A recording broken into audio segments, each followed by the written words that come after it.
What is up? My name is Matthew Makak, and this is Room 51, where we talk all things board gaming. And today we have our last part 3 of Allyship 101 for pre-origins. And I have some amazing guests with me, and I'm just going to go around the way I see it on my screen. We're starting off with Maurice Andrews Jr.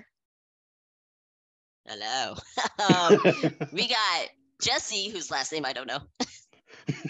Davis. Jesse Davis. Jesse Davis. Hello, Jesse. And then, Hi. we got down below here is Clara Barker. Hey. Hey, yes, thank you, and thank you all so much for joining me here today. We're going to be talking about the layers of allyship. So, if you've been watching along for the multiple parts, we have part 1 and 2. You can probably find them in the description box and everything. You'll also be able to find where all these folks come from in the description below, and I'll let them talk about that a little bit later. But today, yeah, we're focusing all on layers of allyship. This is probably the deepest dive into allyship that we're going to be doing throughout this entire series. So I highly recommend you watching the first 2 if you're, if there are things that maybe you haven't really thought about, if this is something kind of new to you, or if you just kind of want to see like what the conversations are about, because it's going to go a little bit deeper into things. But essentially, I'm going to just start asking questions, and then y'all can jump in whenever you like. And my first question, I guess, is for all of you, what does it look like to be an advocate and supporter for the LGBTQ plus community, and even with outside of the LGBTQ plus community? What do you think? I'll go ahead and start it off. So one of my favorite board game designers, companies, shall I say, Indie Boards and Cards. I love those guys. They have one of my favorite series in Aeons in.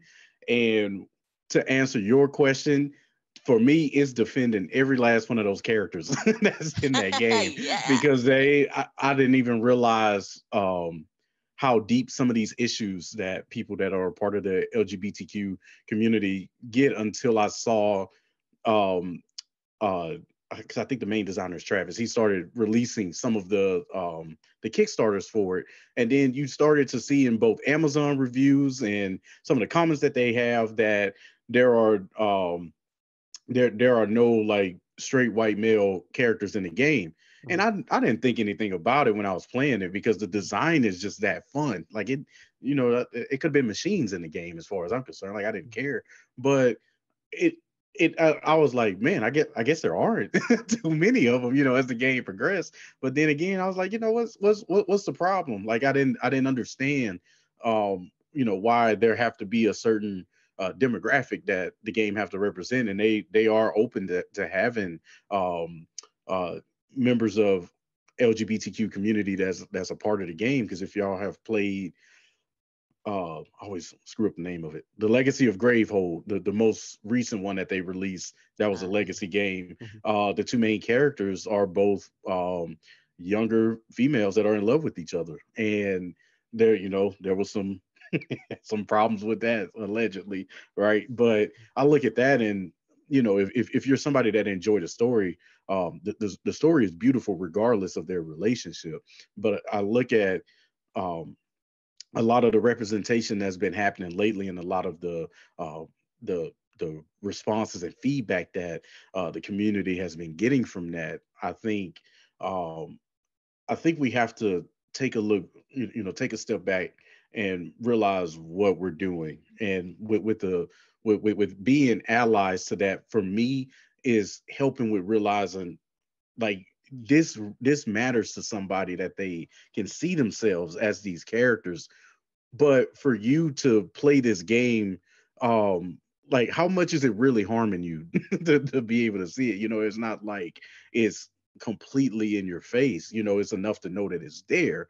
But like what like I'm still struggling with trying to figure out like why is this so heavy?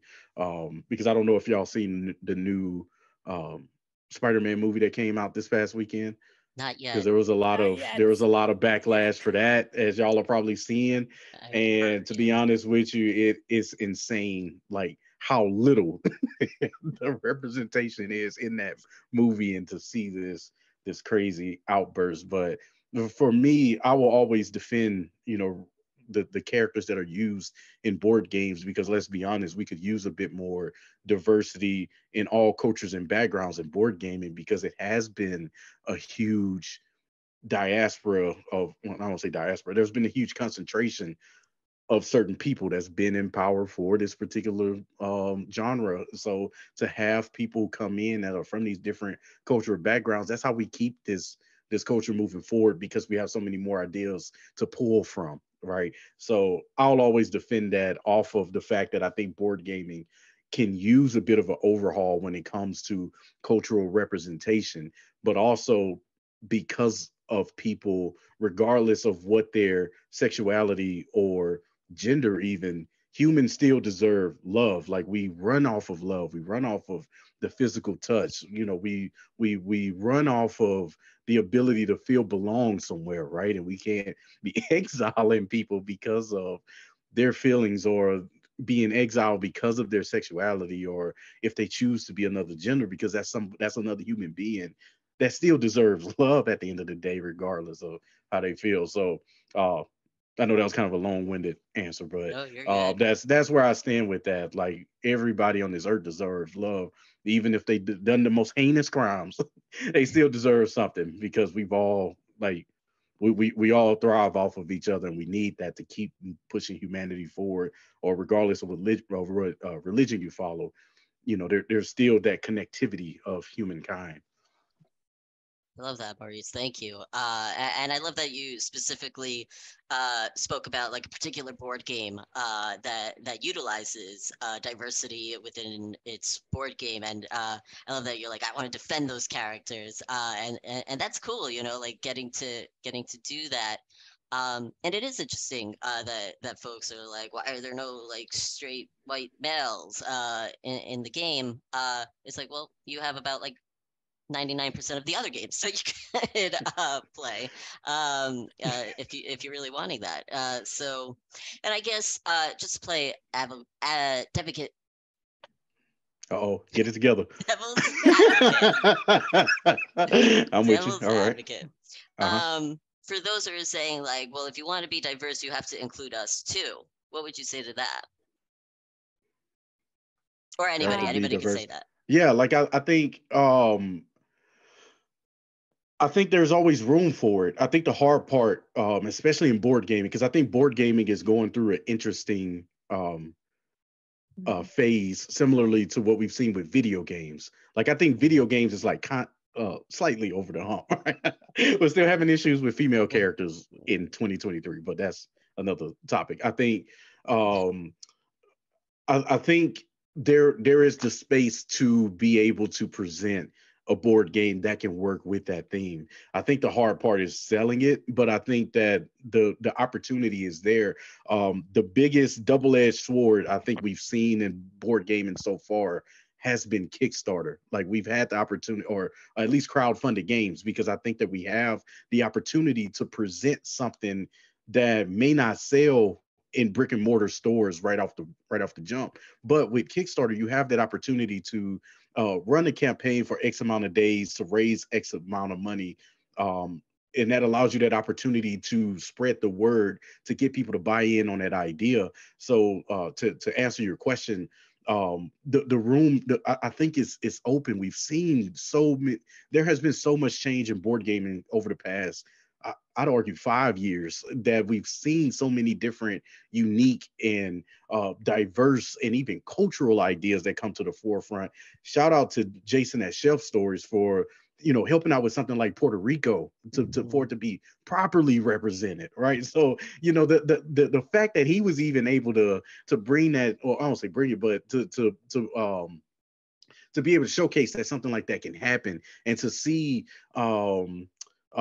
people working on games like the Dark Quarter to make sure that it represents that area of Louisiana, or even Black people properly, right? So I think that the opportunity is there. So if people want, if I think I'm answering your question correctly, I think that the opportunity is there. Will it be hard?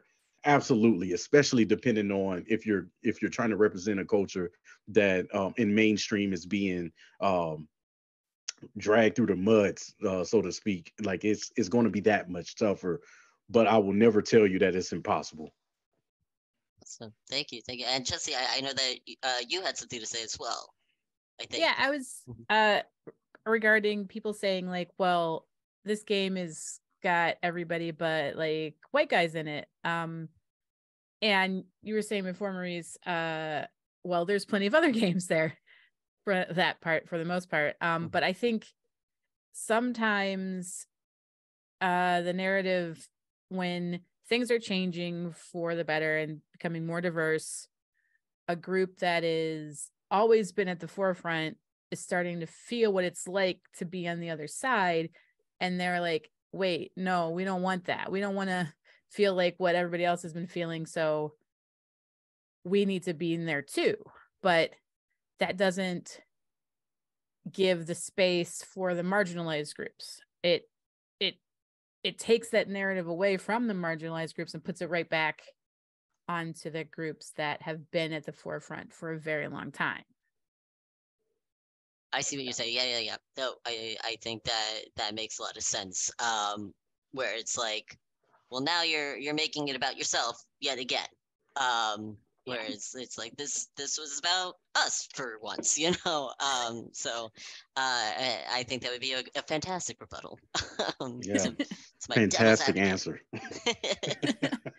Fantastic answer. Yeah. Yeah, there's that just made me think of a game that I've been wanting to get my hands on. I don't think it's out just yet, but it's called Disparity Trap. And I don't know if you guys have heard of it. It's they call it a socially conscious board game that provides a way to have hard conversations around race and privilege in America. So basically the cards, it's kind of like you pull cards. I haven't played it obviously because it's not completely out yet, but it got kick-started or funded on Kickstarter. There's the words. And you get to play either a card that has privilege or a card that doesn't have privilege, and you have options where like, okay, you get this thing, and it's kind of like there's all kinds of elements, and I've seen a little bit of play, but I haven't seen a whole lot, so I can't say but it just looks like a really great idea as a way to start conversations as a board game, like, because there's a lot of hard things to talk about in the different marginalized communities, and it tends to be very uncomfortable for people who aren't in those groups and don't necessarily want to be aware of all the things that have been happening in marginalized groups. But I think that this game is going to be pretty groundbreaking, and because it makes it less intimidating and more fun. Yeah. So can you remind me what was the name of the game? It's called Disparity Trap. Yeah, I found it. I'll post a link to it in the chat. Awesome, thank you. Yeah, it has like poverty elements and systemic elements, and just like showing you how things have kind of come to be, and how I think it brings you, like, people who haven't been in a marginalized group. It's going to have you think, oh, I didn't realize it felt like this, kind of a thing. That is cool. I love that. Yeah, I'm gonna put a link to this in the chat. In the description below. I'm also a Twitch streamer, so I'm always like, I'll put it in the chat. Yeah, right. But yes, this will be in the description. This is dope. I love this. Disparity Trap. Okay, cool.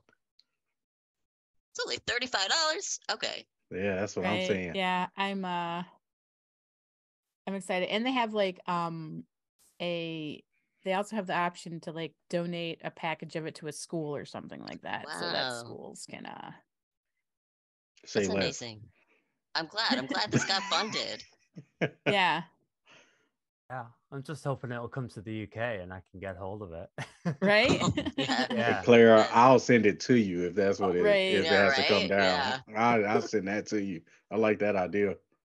Yeah, dang, this is cool. Okay, I am definitely going to look more into this. So thank you, Yeah. Jesse. Thank you for bringing this onto our radar and then hopefully Yeah. others' radar, whoever's watching this. And uh, Clara, I noticed you've been a little bit quiet, listening like you do. My bad. So I'm curious, what are your thoughts on like what it looks like to be an advocate, a supporter for marginalized folks, maybe specifically LGBTQ plus folks? Yeah, it's interesting. I'm fully aware that at the moment it's quite a brave stance to take. I mean it's doing the right thing, but unfortunately there's a lot of, and this was touched on, a lot of vocal hate, and there is, and we've seen like beer companies that have taken a hit on their profits for being an ally, and so I don't pretend that it's necessarily easy, but like you say, it's all about the legacy. It's about who you're bringing in. I mean, we've all got there's negative legacies in many different things, but it's how we can move on. It's how we can move forward and start bringing more people in. And it's not about excluding a group of people. It's about bringing more people into the game. It's about bringing more people into the community. And I mean, I know Jesse said like, or maybe it was Morris, but there's been a lot of people in the spotlight, and so just because other people maybe are getting more airtime right now, maybe they're getting more space on board games, that's not necessarily a bad thing, and it's not replacing anyone. It's just Right. it's just about sort of addressing that historical missing from these games, and and it's just really nice to see. It's I think a lot of like board game companies and board game channels and more things more broadly, I'm seeing companies do things and it feels genuine. It doesn't feel like I mean, I guess the term is pink washing. It doesn't feel like they're doing it for the money. It doesn't feel like they're just Right. doing it. There's a lot of companies that when they do it, it feels natural, and it feels like, and in many cases, it's just the companies stopping and thinking and having a look at their board game cards and going, hey, why don't we change this character to this? Why don't we change this character to this? Just thinking about it in the instructions for the board game, changing, he will do this, he will do this, just opening it up to, well, he or she is always a little bit clunky. They could just save letters and use they, but at least they're thinking about it, and and that's what I want to see.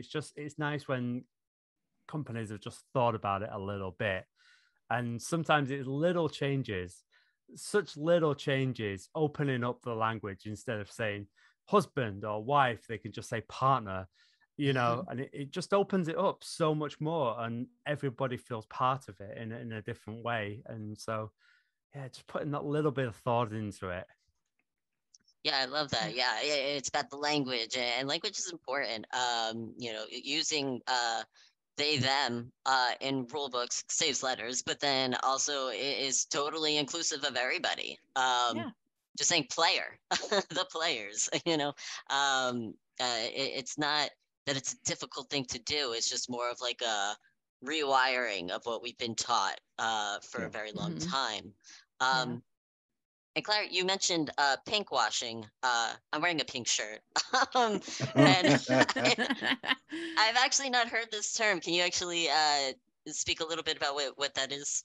Oh, I'm really sorry. Yeah, I think we hear it a lot at the moment with greenwashing, but it's companies maybe selling sort of LGBT merchandise with Oh. rainbows and logos for Pride, but all the money is going back into the company. It's basically yeah. using it as a cash grab, um, and instead of, so I think there's more and more companies when they are sort of releasing merchandise for Pride Month and stuff, they're making sure that at least sort of 5%, 10% is going to an LGBT charity.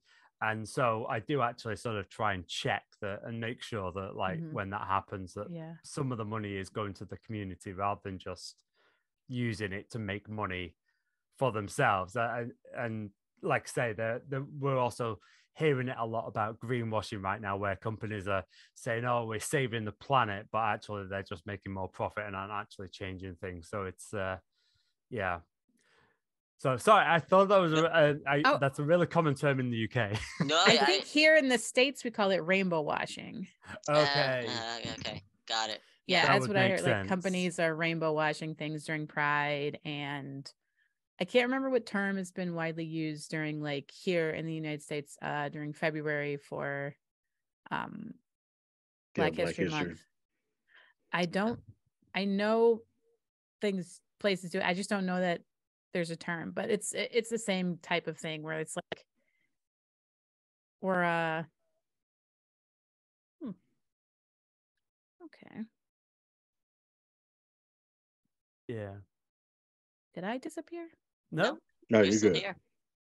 All right. Well, my whole computer went black, so apologize for that. It's all good, yeah. we were like, quiet I thought you because lost we were your. I thought you listening. lost your thought. Yeah, I thought you lost no, I was just like, what's happening? I'm like, it's okay, Jesse. You take your time. You think Yeah, this through.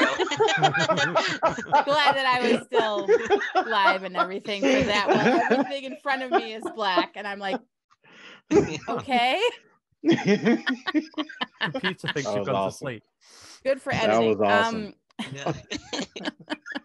But yeah, I don't know what it's called for Black History Month here, but it's the same concept of just, hey, Yep. we're going to pretend like it's like this, because we talk about a lot with different organizations and companies. They'll change their logo for June 1st, their logos change, and it's most of June, it's a rainbow logo, and then they don't care at all come July. Yeah. Or in the case of Major League Baseball, it was rainbow for one day. We could do a whole other episode on that one. Yeah, it sounds like what ultimately what we're talking about is like this performative allyship. Yeah. And that's something that we spoke about in an earlier episode of this. I'd like to actually dive a little bit deeper into this, the performative allyship. Yeah, because I've got words. It seems like y'all got words. So, and I do want to say, I want to talk about it in terms of those outside of the community as well as those inside of the community. And I'll get to that in a minute as to what I actually mean by that. But you can also, of course, like chime in with your interpretation. But who would like to chime in on that? It seemed like people were ready. I know I was ready. One thing that I've found a lot in advocacy work is that people are ready to be an ally, but they're not ready to be an accomplice. And the difference and the difference between an ally and an accomplice is an ally is ready to stand with you and advocate for you, but when it comes to the hard stuff, they're not ready to dismantle the systems or have the same, like, an ally is going to stand there and be with you, but an accomplice is going to be dragged away with you and feel and be willing to feel that oppression, and do the work, not just stand by you, not just be like, hey, I'm here for you, I support you, but actually do the work to dismantle the systems in place that are causing the oppression. Okay, that's interesting that you brought that up, because I was just talking to a friend earlier, and they brought up the word accomplice to me, and I was like, what is that? What do you mean? And I have to say, I personally, I don't quite like that word, accomplice, just because it has a negative connotation to it. I was explaining this to my friend as well, who I can't tell if they agreed or disagreed with me, but I think that a lot of times it's used in a place of crime, and I don't want that to get murky. But yes, right. But that's one of the reasons that it's being used in that place, is because you're, as an accomplice, you're more likely to find yourself in a position where the system of oppression looks at you as doing a crime, because you're part of, now you're not just standing next to that person, you're doing the things that the oppressive group is saying are wrong.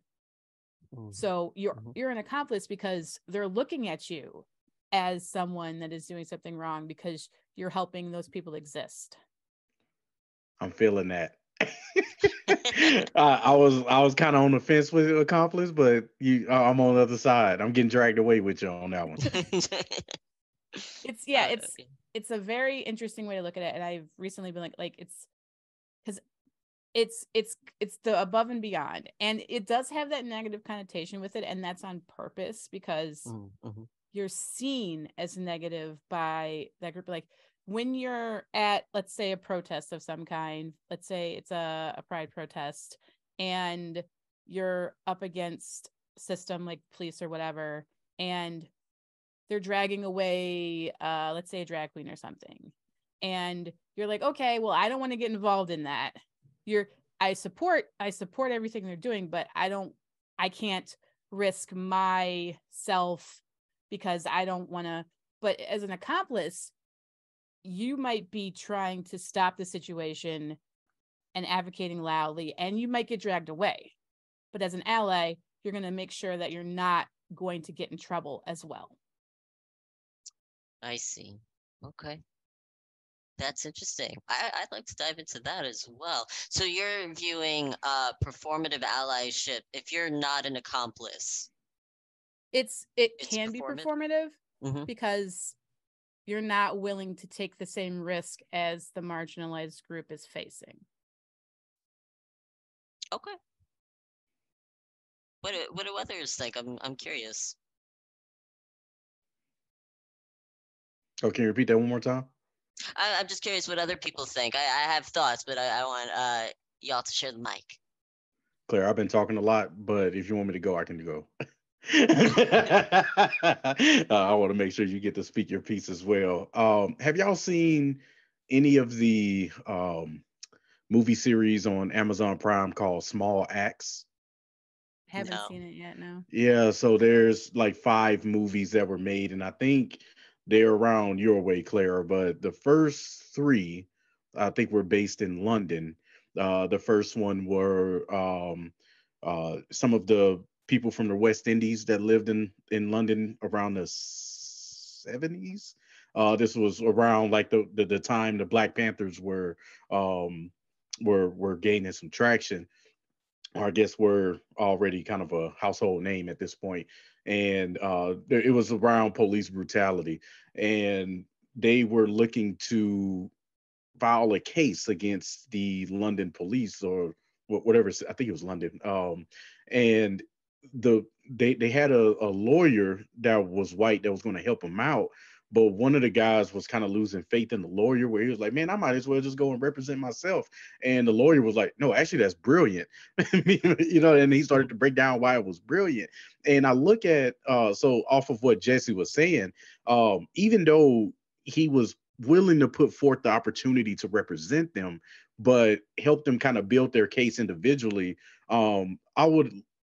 he kind of tiptoes the line of ally and apprentice, but I would slide him slightly over into the not apprentice, accomplice, slide him over to the accomplice side, because he was willing to make those strategies to help them out. And when push come to shove, even though them representing themselves was a stronger move for them individually, he was willing to, come forth and do his thing. And I know that sometimes lawyers get a bad reputation because of them willing to play either side. But if the movie was at least portraying his character appropriately, I would slide him towards the apprentice. So I'll say all of that to say, Jesse, I appreciate that sentiment, because it was, looking back here in America during the Black Lives Matter movement, there were people that weren't accomplices or allies, but I still had constructive conversations with. So I don't even know where you would even what classification that is. But I think that when it comes to performative, for me in the board game space, I think the best thing I can do is make content around it. But I appreciate that I'm here right now, talking with y'all about it, because it gives me that opportunity, because I wouldn't initiate a video initially because I just don't know enough. So it would take me reaching out to, let's say, Matthew, like, hey, let's do a video real quick to talk about these things. And maybe I could do more of that. So, now I'm sitting here second guessing myself, like, man, am I accomplice, ally? What would I be? But I look at it in a sense of like now it does require me taking more action. And, I was talking to oh man, he's gonna kill me. Mick over and our family plays games. Man, I'm getting old, man. Y'all gotta excuse me. I was talking to him about when it comes to getting more Black people involved, because it's not that it's not that the opportunity isn't there for Blacks to come into the space. It's almost like us as Blacks gotta convince other Blacks to come into the space. It's a weird, it's a weird thing. I don't know how to explain really it. And that's something that maybe I'll make a video on later down the road. But you ask somebody Black to play spades, gin, rummy, Egyptian rat screw, they ready to compete you to the cows come home. But you're like, hold up, let's play a game of Everdale. They like, excuse me, what? Like, what is that? Like, it becomes a little weird. But not to get too far off track, I think that when it comes to allyship, and even not now that we've been introduced to accomplice, I think it's important for us to figure out what those actions look like. Right. So for me being here, maybe I was an accomplice. I keep saying accomplice. I was an accomplice off of complete ignorance on me being here. But it's one of those things like now that we've had this conversation, I'm thinking more about it. Like, all right, maybe I should figure out what that looks like to do more. Like I'll be playing both sides of, figuring out what that looks like on the LGBTQ plus side and, the African American side to try to get more people in. But I think that it's definitely something to kind of chew on and mull over to figure out what am I doing enough and what could I do more to help people feel more welcome in this amazing space that can be even more phenomenal with you in it, whatever whoever you is, right? So that's man, y'all killing it with these stars, man. I like it. I will say that accomplice does come from anti-racism work, and in talking about intersectionality and stuff, there I like accomplice in advocacy work for the BIPOC community as well as the LGBTQ community, but I do have to make sure that it is known that it started in the anti-racism work. And one of the things in the intersectionality world is that a lot of stuff that is part of the Black queer community ends up getting co-opted and changed in the queer community for whatever reason. I mean, there's plenty of reasons, but I don't want it to, I do want to acknowledge where it started, that it started in the Black community. Yeah. And I definitely want to dive deeper into intersectionality and allyship within that as well, and everything. I'm curious as to what Clara thinks. Yeah, no, it's really interesting, and it is a difficult thing. It's so we're not encouraging anyone to be performative allies, but at the same time, sometimes that's the way in. Sometimes that's the starting point. Sometimes that's how you can encourage people. I often say that I spend a lot of my time patting people on the head for doing the bare minimum, like encouraging them for being just slightly not rubbish people. But because I want to bring people in. I want to encourage them. And I'm hoping that they'll be performative allies, and then they'll become allies, and then maybe they'll become accomplices. It's all part of drawing people in, and nobody likes to be criticized. And so, it's very easy for me to criticize people, and there's plenty to criticize people on, but we want to bring people in. So, and it feels a little bit dirty sometimes to me. It's like when I'm sort of encouraging people, I'm like, I wish you did more, but but it's a start. It's a starting point, and that's how and I think that's going to be part of changing. In the 80s in the UK, when it comes to gay rights, they talked about changing hearts and minds. And I think that, that's part of it. It's not just about making a space for ourselves, but being accepted, and to be fully accepted. Yeah. And it's like, say, sometimes it's not always right. I mean, we deserve to be here, so let's just force our way in, and we should be given that space. But there needs to be a little bit of pushing. There needs to be a little bit. And I do also worry as well, and I don't know whether this is just cynicism, but and I think, Jesse, you were sort of touching on this, but all of a sudden your movement becomes co-opted and other people are doing it, and they forget why they're doing it, and they forget who it is that they're fighting for, and forgetting that, the real strength of an ally is getting a seat on a table or in a board game and then giving it to somebody else and handing it over. And I think that sometimes gets lost, and it's like, hey, you start to, it's not the glory, but take the spotlight and forget why you're really doing it, which is why I am a little bit nervous about people going above and beyond, because I'm like, don't forget who this is about. But yeah. And it's like you were saying, even the origins of the words coming from race, it's just making sure that we're aware of this and we keep it in. So we got to keep questioning ourselves, I think, and making sure that we're not overstepping our marks. Yeah, that's very true. Yeah, I was thinking about that, and I think that goes into the layers. Something that Clara, you were saying in terms of being in the spotlight and then kind of forgetting who you're fighting for. This is actually kind of a little bit about what I was talking about for allies within the community itself, right? So people who maybe are LGBTQ plus, and then they do get uplifted into the spotlight, but then they don't lift up other queer folks, right? It's like they just use that platform. So I kind of consider that as performative allyship for the rest of your community. And I think, yeah, you're right. Like, I think Jesse, Maurice, I think all of you actually were talking about it. Performative allyship being just like, yeah, we're doing rainbow stuff. We're gonna have our logos in rainbow for June, and then July, everything's done. The gays don't exist anymore. And so and that could be really disheartening. I know, even as a content creator within the board gaming sphere, a lot of times, less so this year, which was kind of nice, but also kind of like, what's going on? In previous years, June came and all of a sudden everybody wanted me on their channel. And I'm like, oh, that's interesting. June stopped and nobody asked me to be on their channel.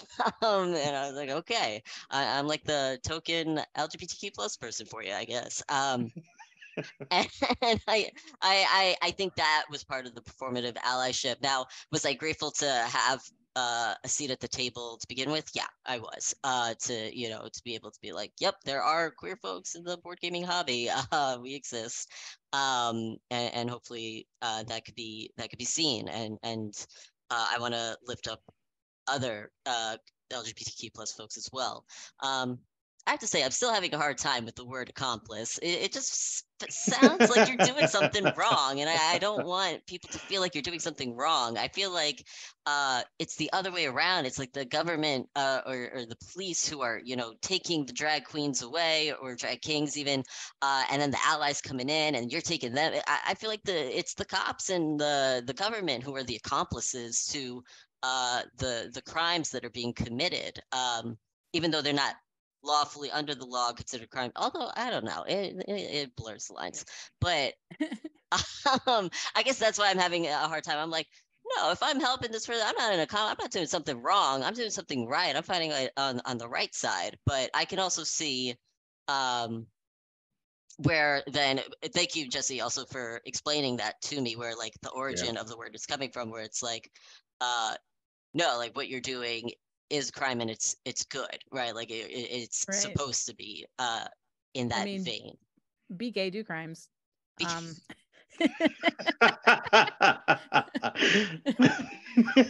Yeah.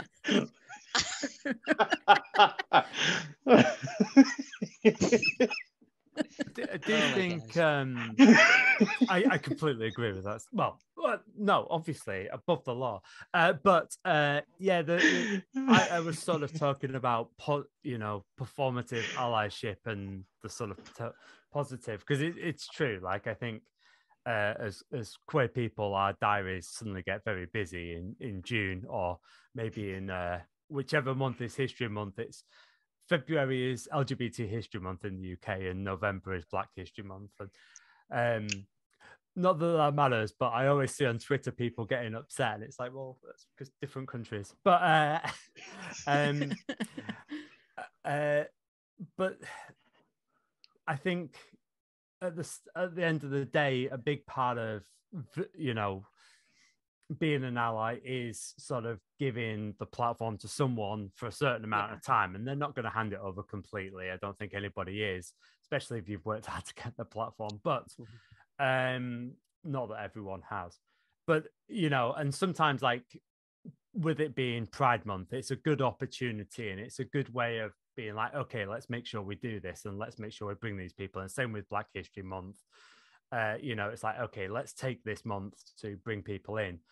And it just starts to give the stage. It starts to give that visibility, and it reminds people that we exist. And yes, it feels a little bit like we're being put in a box of like, we get you out this month and then we put you back away.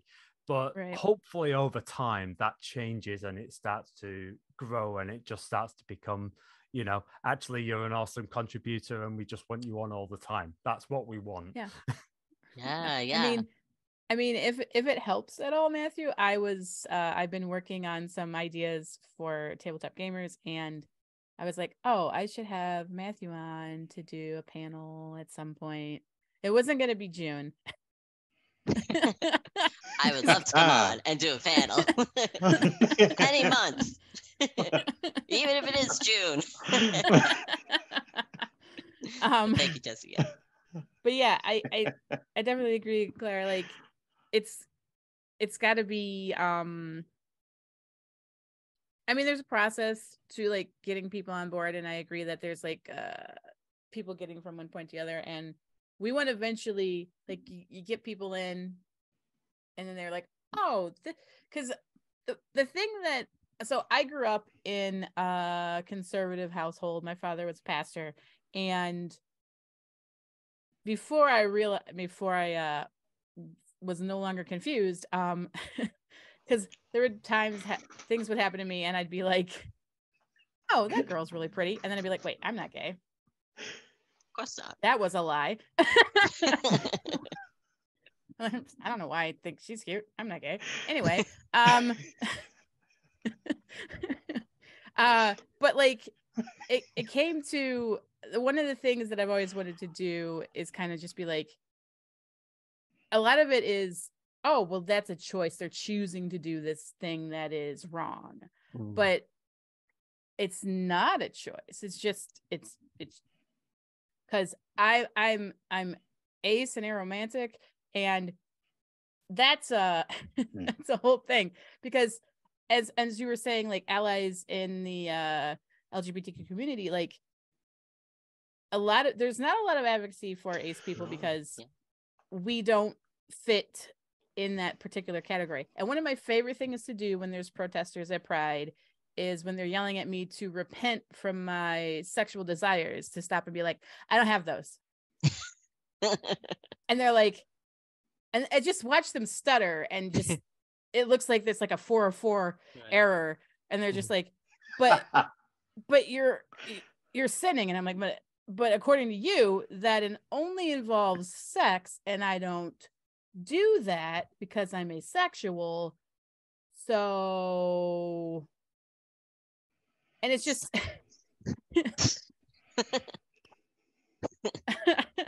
but like, where was I going? I was going somewhere with this. I apologize. But it's just like the different parts of allyship, and even because we even see in the LGBT community, there's like people are like, well, I don't think like trans people should be part of this community. I don't think asexual people should be part of this community, or it's just or bi people don't count because sometimes they're in relationships that look straight. And it's interesting how that's that discourse is, because I always want to go, we're trying to do this together. Mm-hmm. And it's not different. We're trying to do this together. Let's be together. They hate you and they hate me. Let's work on that. There was something you touched on. I'm trying not to drag it too much. In terms of like the judgment of the Abrahamic religions, because Yeah. I mean I'm Mormon, I guess is probably the more wide known phrase. So born black, chose to be Mormon. So I'm just playing life on nightmare mode. But I think with something that I've always debated other people from Christian denominations, because even like you say, I haven't heard confused in a long time. And this is somebody that was pretty much raised in like a Southern Baptist home, so it was Right. interesting. That brought back memories. Anyways, I think that with something I've always argued with other people that worship one of the Abrahamic religions, and for those who don't know, Christian, Judaism, Islam. But we all have what we want to see as quote unquote this perfect world, and but what happens when people completely refuse to be a part of that? Then what do you do, right? Because we can't have crusades happening. We saw how that ended, right? And I mean, you can go around the world and preach all you want, but people always have their agency. So when it comes to people that choose not to follow the path that you follow, then what do you do? And I think that's where the idea of something like what do they call it? Like a social contract, right? So I think I would like to think that the majority of people know inherently what's good and bad. If I just roll up and start punching people, we know that that's a bad thing, or at least I would hope that people, I would hope that people would think that that's a bad. Yeah. So that's where that's where the line is. So and that's where things get interesting, right? So if but all right, so what if I rolled up and start punching kids? Like I think the majority of us would think. Okay. Yeah. Yeah. No, that's not enough. But I think that we all have an idea of what's bad, like what human. We have these human responses to things. I think collectively we all know what these things are.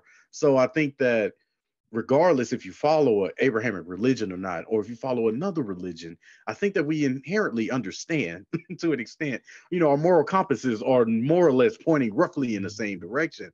And I think that for those of us that, well, I won't say those of us, regardless of what we follow, I think that we understand that we all as humans need to inherit this earth in one form or another. Or if we decide to do space exploration, like those same human morals apply wherever you go. So I think to try to have more people at the table, I would imagine would be a more enlightening experience, because you get to talk with people you don't get to see every day. These aren't the same people that's rolling up in your church buildings, right? These aren't the same people that's maybe a part of your friends group. And I think that we all can continue to learn and appreciate.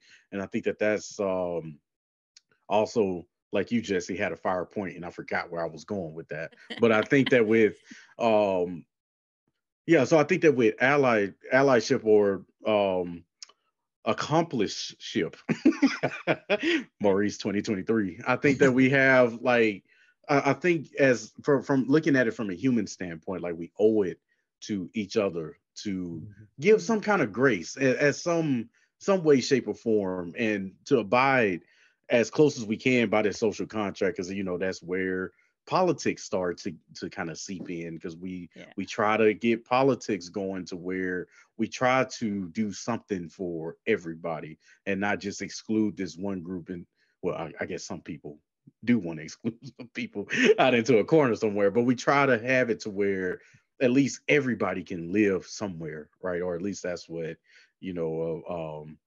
or at least the hopes that a democracy wants to do. But I think that to kind of bring that scope back into board gaming, I think that social contract for board gaming is starting to evolve, and I think that people are struggling with what to do with that, because it's been this way since the 70s, since the inception of because I won't go back in terms of like chess and Parcheesi and all of that. Like that was a different time. But in terms of board gaming, tabletop gaming, starting with, let's say, Dungeons and Dragons, because a lot of board games are focused on fantasy, and we see who dominates fantasy, right? And to see this this evolution into these different topics and these different subjects that are being explored and gamified, we now get the opportunity to sit here and have conversations like these, because now we're starting to see some pushback in certain areas, and it's like, oh, we okay playing wizards and all of this, but like I can't exist. So it's like you decide to create something, and here I am as an actual person, and I can't exist in this space. So it's cool to see, and to Clara's point, to see some people at least stepping up. It could be better. We could have more people in these board game shops saying something, but at least it's starting to be recognized. These conversations are starting to happen, and we're starting to see these themes on our board gaming shelves as we in the board gaming shelves of the stores. We're starting to see that now, so it's at least becoming more visualized and being created. So we at least had that opportunity to at least talk about it, if anything, to make it a part of the social contract. Yeah. I love that. Thank you. And Claire, I saw you were fired up. You had some thoughts there. So, I'm curious. Am I in trouble? Maurice, you're done. You're off the recording, dude. I mean, first of all, I've got to change my plans for tomorrow, because apparently I can't go around punching kids. But darn, that's a bit of a disappointment. We appreciate that. But, we appreciate that. I learned something tonight. No, there was and I like to brought it back to board games, but I mean, there was a point when you were talking about sort of being good people and just trying to be good people and look after your fellow human beings and bring more people to the table. It's hard to find that group of people that you really click with, whether you're playing Dungeons and Dragons and another RPG or board games. It's like certain people play how you like, and so why wouldn't you want to expand to make sure that your board gaming group is most likely to have the people that you really enjoy most. But yeah, it's funny, because just from a very different point of view, so I'm an academic, and I've had an academic saying, how do we all these terms when it comes to LGBT people, and things are changing, and how do we know when we're going to offend someone? How do we know when we're going to? And I said to them, we're all smart people, so I think we all have that moral compass, and I think we know.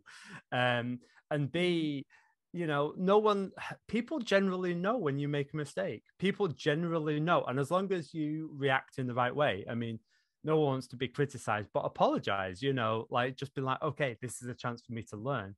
Like, people, we know when you've made a mistake, and we're more than willing to accept that, because we all want to learn together. That's part of life. And so anyone that's sort of worried about making mistakes, it's because they don't want to be criticized for getting it wrong. It's because they don't want to learn. And that's where the problem comes in. So, yeah, because we all know. Yeah. Well, sorry. Oh, go ahead. No, I was just going to say on that, I think that part of it is also on our communities, because sometimes we don't offer up redemption, and we could perhaps be hostile towards somebody who honestly made a mistake, right? Or just did not know. And so I think that part of it is educating yourself, opening your board gaming table to other people. That way you know more. And then I think part of it, the job for us is to also allow for people to make mistakes, giving them some time. There's some people that, okay, there's no redemption to be had here. But so, I think that people are afraid to even say things sometimes because they don't want to seem like the bad guy, the bad person, or be canceled, whatever it might be, right? But if you're somebody who changes over time, right? If we allow for that and allow redemption arcs, I mean, we all love redemption arcs, right? In our shows and everything, and offering people some grace. I think that more people would be comfortable enough to be part of these spaces to learn, and then also better understanding that we're actually all connected, right? So you don't have to be part of the community to be connected to the community, right? Because we're human beings. Everybody falls somewhere along the spectrum of sexuality. We all fall somewhere along the spectrum of gender. And we all fall somewhere along the spectrum of race, religion, ability or disability, so many different things. And the one common thing we all love is board gaming, and we could connect through that. And I think it's important to show up and to I believe Maurice said this earlier, where we owe it to each other to show up for each other. I think we also owe it to ourselves, right, to show up for somebody else. Ooh, okay. Okay. All right. Because I mean, if you let that person down, you're letting yourself down, because you're then feeding into the system at large that is really not helping anybody. We're all in the matrix. We all want to be free. So that I think is important. For folks to really just recognize, like, you're part of this too. And yeah, I will be done with my ramble and my rant. One thing I wanted to go back on a little bit that you touched on a little bit, Maurice, was see, all right, done, you're out. Was when I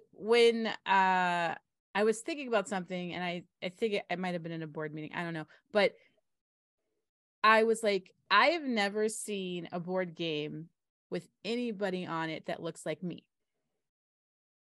And I was like, because people were talking about, took a minute, yeah. I was like, I've never seen a board game with anyone that looks like me. And then if there are board games with people that look like me, please send me all of that information so that I can buy them. But a TTRPG, Thirsty Sword Lesbians, has a beautiful big Black woman in it, and I was like, what? I'm in a TTRPG, like a main character? Yeah, baby. Oh yeah, this is amazing. And Thirsty Sword Lesbians is great. It's a little off-putting for me in terms of being ace, because there's a lot of love in that, a lot of all right.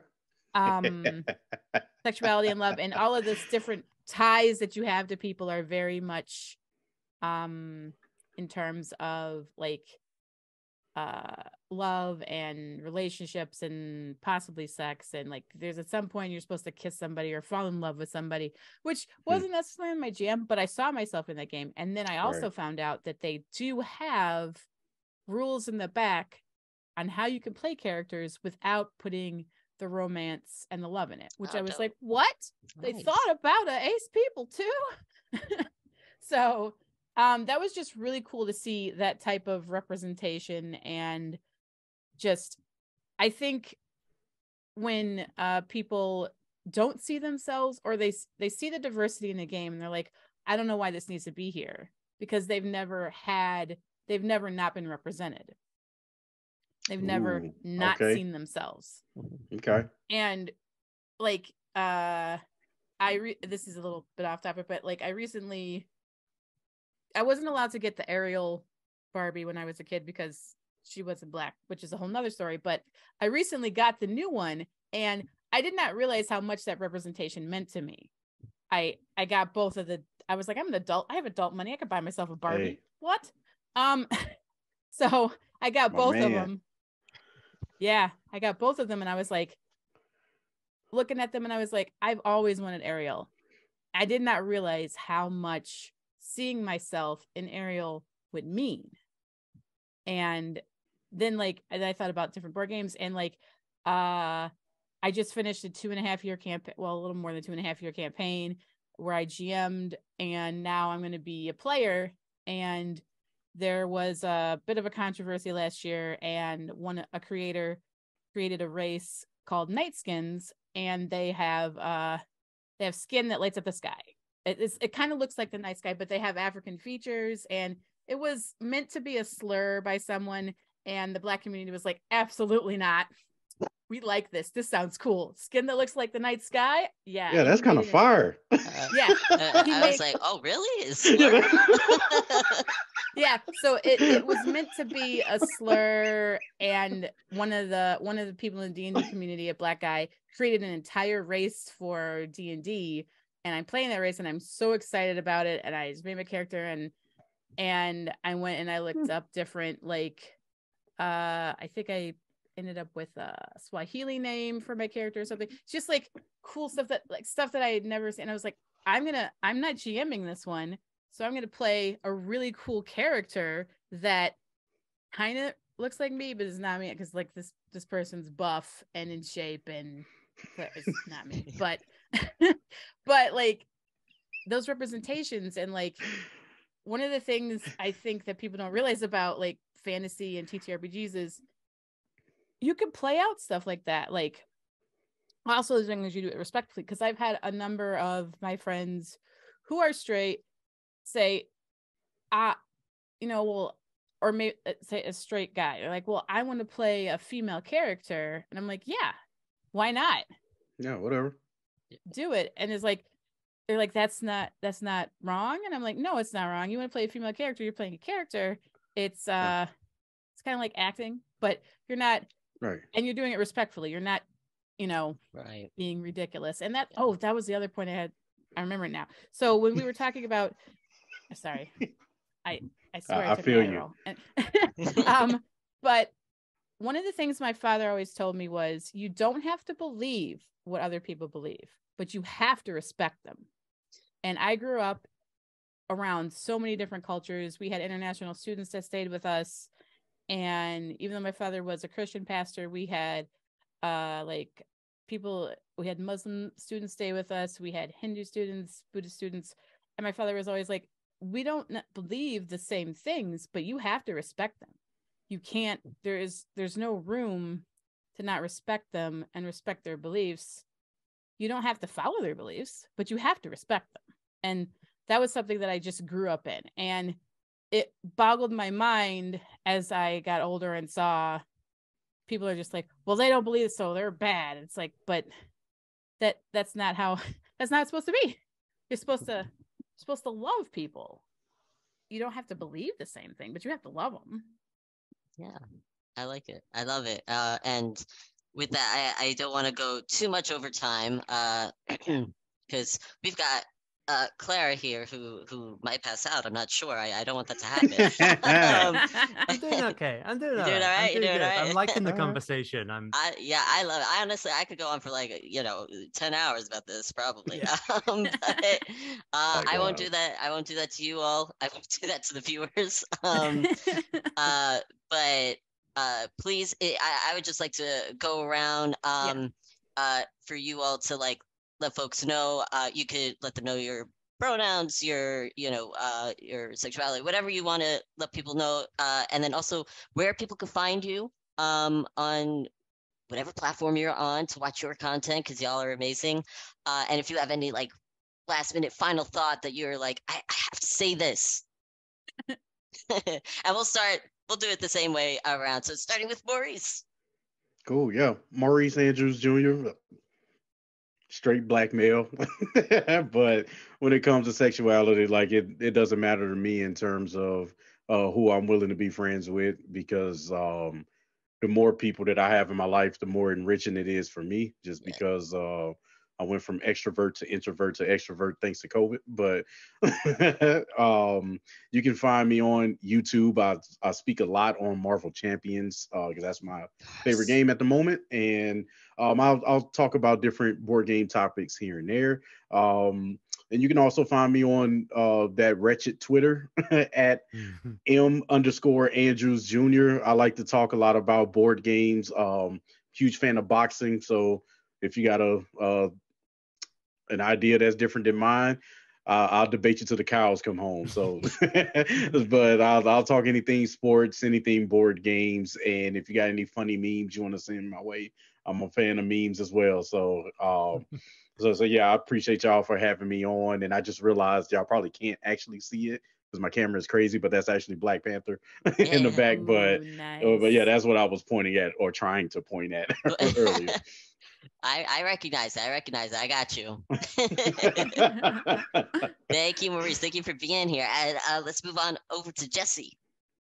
Hey, I'm Jesse Davis. I am one of the directors with Tabletop Gamers, and I do our Twitch and online communities, and that's where you're mostly going to find me if you're looking for me online, is streaming on Twitch, doing TTRPGs. I love Dungeons and Dragons 5e. I love GMing.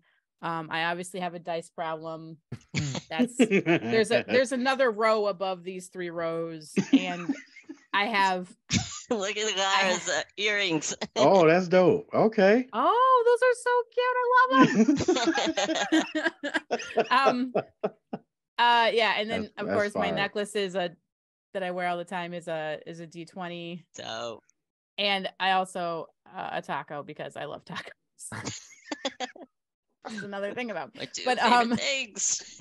right, like deity tacos. And but yeah, I have like 30 more sets that aren't on the wall, so I obviously have a problem, but that's okay. It could be crack, but it's dice. So anyway, I like that. So and outside of that, I am the lead for an asexual aromantic support group, and my pronouns are she her. What else did you ask? You asked several things. I just I love touch you can also find me on Twitch as Rainbow Aced, because I love colorful things.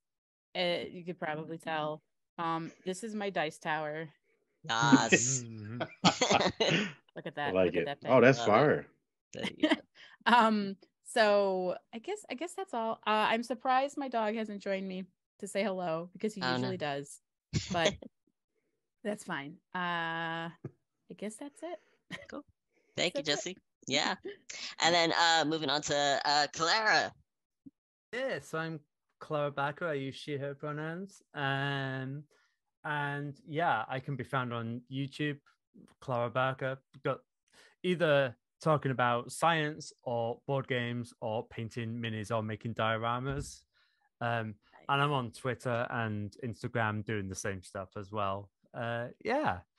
And yeah, this has just been a wonderful session. It's been really good fun, and it's been really nice chatting with you all. Yeah, it's been great chatting with all of you. Thank you so much for being here. I guess again, my name is Matthew Makak. My pronouns are he, they. I guess my last thing is just like, be kind to yourself, be kind to others. Yeah. I relate to the introvert extrovert thing. Well, I'm an introvert. Also introvert. And so I just want to let other folks know that You do not have to be somebody who is always speaking up to be an ally. You know, No. you could do other things to be an ally. That's okay. You don't have to shout it, scream it to the heavens or anything like that.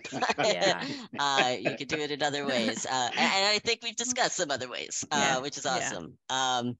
And Yeah. so this will conclude our Allyship 101 for pre-origins. Thanks again to all three of you and to all my guests who have come on for all these episodes. And thank you just for watching this, especially if you made it all the way to the end. Congratulations. That is amazing. Yes. And I appreciate you. So also, I will include everybody's information down in the description below, so you could go ahead, follow these awesome people. And I'm just going to do a quick shout out for Conquest Princess Fashion is Power, which is on GameFound right now. I'm going to place it in the chat right here. That's another game that I would highly recommend if you want to, you know, maybe support, be an ally, you know, accomplice, collaborator, whatever, you know, I don't know, whatever word you want to use. Yeah. Here we are. Thank you again. I will catch you next time. Bye.